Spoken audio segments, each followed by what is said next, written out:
কি আনছা কাৰ্ড কি লিখা আছে happy new year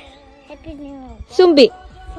thank you ই হৈছে মোৰ ভতিজা আৰু ভতিজাকৰ পেহীয়েকৰ প্ৰতি থকা মৰম happy new year Chumpi thank you সনা বেটা এণ্ড চেম টু ইউ সঁচাকৈ ইহঁতৰ এই সৰু সৰু মৰমবোৰ বহুত বেছি ভাল লাগে কালি পৰহি আমাৰ কোচত লৈ থকা ল'ৰাটো ইমান ডাঙৰ হৈ গ'ল পেহীয়েকক কাৰ্ড দিব পৰা হৈ গ'ল ৰাতিলৈ আকৌ নতুন বছৰ বুলি 1 জানুৱাৰী দিনাখনি আমাৰ ভাত খোৱা নিমন্ত্ৰণ আছিলে বৰ্ণিল দাহঁতৰ ঘৰত গৈ পায়ে জুইৰ ওচৰত বহি অলপ দেৰিৰ পিছত দেখিছোঁ যে মাংস পৰিছে খাবৰ কাৰণে এনেকৈ গোটেইখিনি জুইৰ ওচৰত বহি আছোঁ তাৰপিছতে আকৌ আমি মাংস খোৱা ষ্টাৰ্ট কৰি দিলোঁ মাংস ইটোৰ পৰা